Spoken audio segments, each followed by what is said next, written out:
கர்த்தருக்கு சோத்திரம்.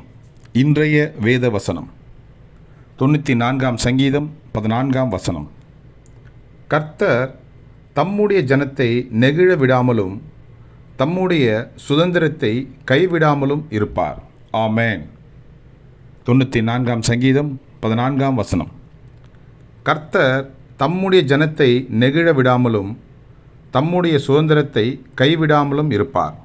ஆமேன்.